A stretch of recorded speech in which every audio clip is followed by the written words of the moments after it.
مساء الخير. أتابع معكم تفاصيل القضية التي أثارت نقاشا واسعا في الأيام الأخيرة، والمتعلقة بعملية الهدم التي طالت ما يعرف بقصر الضيافة في بوسكورة، وهو المشروع الذي دخل في قلب جدل قانوني وإداري كبير بين مالكه من جهة والسلطات المحلية من جهة أخرى، في ظل تباين الروايات وتعارض التفسيرات القانونية التي تحيط بالملف.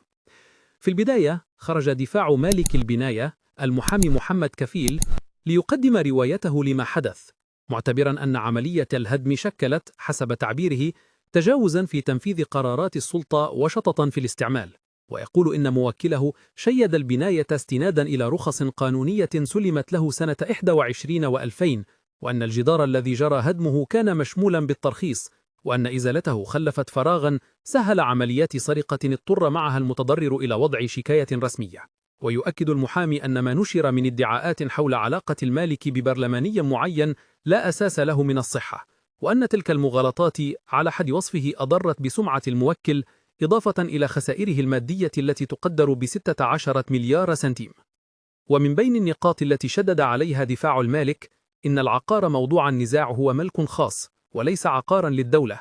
وأن رجل السلطة بدوره ملزم باحترام المساطر القانونية المرتبطة بالهدم، تماما كما هو الحال بالنسبة لصاحب المشروع. كما أوضح أن موكله امتثل لمسطرة المعاينة التي باشرها القائد بخصوص مخالفة مفترضة، ولكنه لم يتوصل بأي قرار رسمي بالهدم يخص إحدى البنايتين،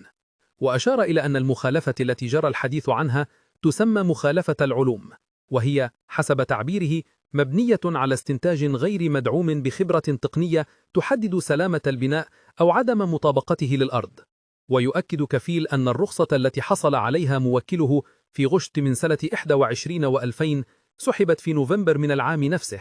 لكن المالك كما يقول الدفاع توقف عن البناء وسوى وضعيته كما طلب منه قبل أن تسحب منه رخصة أخرى سنة 23 و2000 دون احترام للضوابط، لأن السحب حسب قوله ينبغي أن يسبق انطلاق الورش لا أن يأتي بعد تقدمه، وهو ما يطرح إشكالا فيما يعرف بالأمن العمراني. كما اعتبر الدفاع أن الاعتماد على محضر معاينة يعود إلى سنة 21 و2000 بدل محضر 24 و2000 يمثل خرقا للمسطرة، مشددا على أن ما بني يتطابق مع مضمون الترخيص، وأن السلطات بادرت إلى الهدم رغم أن القضية لا تزال معروضة على القضاء ولم يصدر فيها حكم نهائي. هذه التصريحات جاءت بالتزامن مع توسع النقاش العمومي حول الواقعة، خاصة بعد تنفيذ الهدم الذي طال جزءا كبيرا من البناية الفاخرة التي وصفت بأنها مشروع سياحي ضخم كان في مراحله الأخيرة، ما أثار موجة من التساؤلات بين من دعا إلى احترام القانون فوق الجميع ومن رأى أن المستثمر تعرض لضرر نتيجة عدم وضوح المسآتر الإدارية. وبالموازاة مع موقف الدفاع برزت وجهة نظر أخرى من خبراء التعمير، من بينهم الخبير مصطفى الشفك، الذي أكد أن عمليات الهدم في المغرب تخضع لمساتر دقيقة منصوص عليها في القانون 1290 المتعلق بالتعمير والقانون 66-12 المتعلق بزجر المخالفات، وأن أي قرار بالهدم يجب أن يكون مسبوقا بتحرير محضر رسمي ثم إشعار المعني بالأمر ثم إصدار قرار إداري معلل يليه منح مهلة للتسوية أو الهدم الذاتي قبل الوصول إلى الهدم الجبري. الشفك أوضح أن السلطات الترابية تتحمل مسؤولية المراقبة اليومية لورشات البناء، وأن التأخر في التدخل هو المشكلة الحقيقية، لأنه يسمح بتطور الورش المخالف إلى مراحل متقدمة، ما يجعل الهدم في نهاية المطاف هدما بعد فوات الأوان.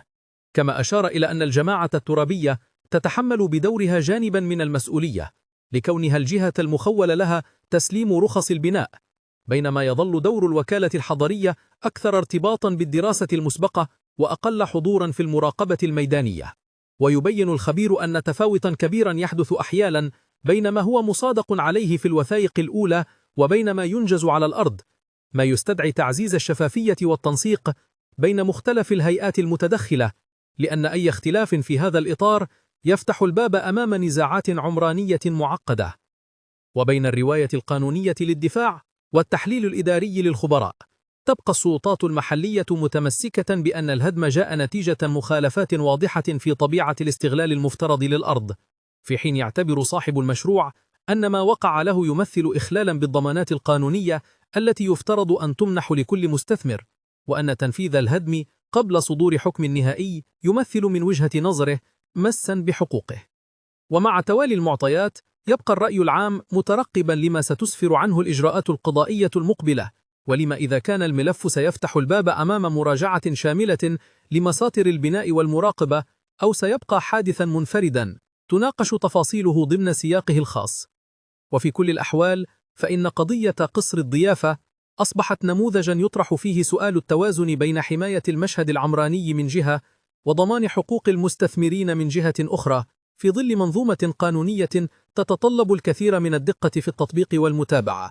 وهكذا يستمر الجدل بين روايات متعارضة ومقاربات قانونية مختلفة، فيما ينتظر الجميع ما ستؤول إليه هذه القضية التي لا تزال تتصدر النقاش العمومي.